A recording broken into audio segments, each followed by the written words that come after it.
নতুন করে বিলিবিলি অ্যাপটি অনেক বেশি ভাইরাল হচ্ছে।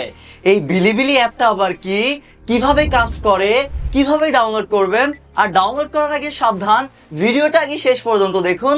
এই বিলিবিলি অ্যাপ নিয়ে বিস্তারিত জানতে পারবেন আজকের এই ভিডিওতে। প্রথমেই জানাতে চাই নতুন করে এই বিলিবিলি অ্যাপটি কেন ভাইরাল। মূলত এতদিন ধরে বিলিবিলি অ্যাপটি চায়নাতে অ্যাভেলেবল ছিল, কিন্তু বাংলাদেশে বা ইন্ডিয়াতে গ্লোবালি অ্যাভেলেবল ছিল না। এমনকি আমি যখন ভিডিওটা করছি এখনো অ্যাভেলেবল হয়নি, কিন্তু আশা করা যাচ্ছে সামনে অ্যাভেলেবল হয়ে যাবে। তো নতুন করে তারা গ্লোবালি লঞ্চ করার একটা সিদ্ধান্ত নিয়েছে, বা এরকম একটা নিউজ আসলে ভাইরাল হয়েছে। এরপর থেকেই মূলত এই বিলিবিলি অ্যাপটি নতুন করে ভাইরাল হয়েছে। আর বাংলাদেশিদের জন্য বিলিবিলি নামটি নতুন হলেও চায়নাতে কিন্তু অনেক আগে থেকে বিলিবিলি অ্যাপটি অ্যাভেলেবল আছে।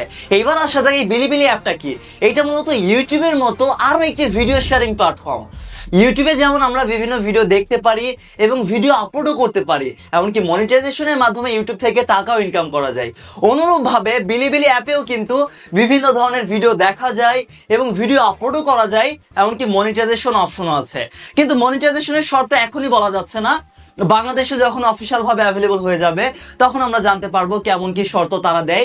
সেই শর্ত পূরণ করে হয়তোবা মনিটাইজেশন করা যাবে, ওইটা গ্লোবালি অ্যাভেলেবল হওয়ার পরে বা আমাদের বাংলাদেশে আসার পরে জানা যাবে।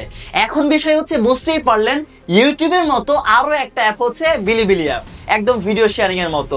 দুইটা প্ল্যাটফর্ম অনেকটাই সিমিলার। আপনারা বলতে পারেন যে ইউটিউবের মতোই আরেকটা প্ল্যাটফর্ম হচ্ছে বিলিবিলি অ্যাপ।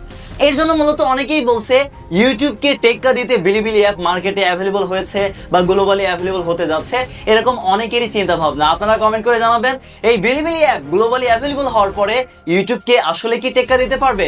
সেটা আসলে সামনেই দেখা যাবে ইনশাআল্লাহ। এইবার আসা যাক এই অ্যাপটি কিভাবে ব্যবহার করবেন। ব্যবহার করার জন্য তো ডাউনলোড করা লাগবে। বর্তমানে আমি যখন ভিডিওটা করছি এখন পর্যন্ত অফিসিয়াল ভাবে প্লে স্টোরে অ্যাভেলেবল হয়নি, এই জন্য প্লে স্টোর থেকে ডাউনলোড করা যাচ্ছে না। কিন্তু আমি লক্ষ্য করলাম অনেকেই অনেক থার্ড পার্টি ওয়েবসাইট বা অ্যাপ বা বিভিন্ন কৌশল ফলো করে অ্যাপটা ডাউনলোড করার চেষ্টা করছে, এমনকি ব্যবহার করছে। কিন্তু এটা কিন্তু নিরাপদ না, এটা একটা ঝুঁকি থেকেই যাচ্ছে, বা এটা মোটেও ঠিক হবে না। আমি আপনাদেরকে সাবধান করব, সতর্ক করতে চাই, ভুল করেও অন্য third party app, third party website বা কোনো কৌশল ব্যবহার করে অ্যাপটি ডাউনলোড করে এখনই ব্যবহার করার দরকার নেই। তাহলে কিভাবে ডাউনলোড করবেন, কিভাবে ব্যবহার করবেন, এখন ধৈর্য ধরে অপেক্ষা করতে হবে।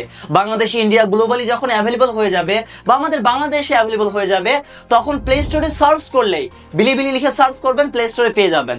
আর যখন পাবেন বা অ্যাভেলেবল হবে প্লে স্টোরে, তখনই আপনারা ডাউনলোড করতে পারেন, এমনকি তখন ব্যবহার করতে পারেন। অফিসিয়াল ভাবে অ্যাভেলেবল হওয়ার পরে ব্যবহার করতে পারেন, এখনই ব্যবহার করার দরকার নেই। আপাতত একটা আপডেট শেয়ার করলাম বিলিবিলি অ্যাপটা কি, কিভাবে কাজ করে। আশা করি বুঝতে পেরেছেন। ইউটিউবের মতো আরো একটা প্ল্যাটফর্ম আমাদের বাংলাদেশে অ্যাভেলেবল হলেও ভালো হবে।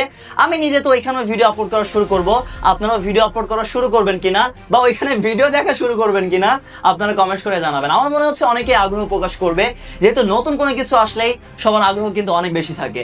যাই হোক, যখন অফিসিয়াল ভাবে অ্যাভেলেবল হয়ে যাবে এই বিলিবিলি অ্যাপটা আমাদের বাংলাদেশে, তখন আমি আরো নতুন ভিডিও দেওয়ার চেষ্টা করব, কিভাবে অ্যাকাউন্ট খুলবেন বা কিভাবে ব্যবহার করবেন বা কিভাবে যারা ভিডিও আপলোড করতে চাচ্ছেন মনিটাইজেশন করবেন, তখন আমি নতুন আরো ভিডিও দেওয়ার চেষ্টা করব। ততক্ষণ পর্যন্ত সবাই ভালো থাকবেন। আল্লাহ হাফেজ, আসসালামু আলাইকুম সবাইকে।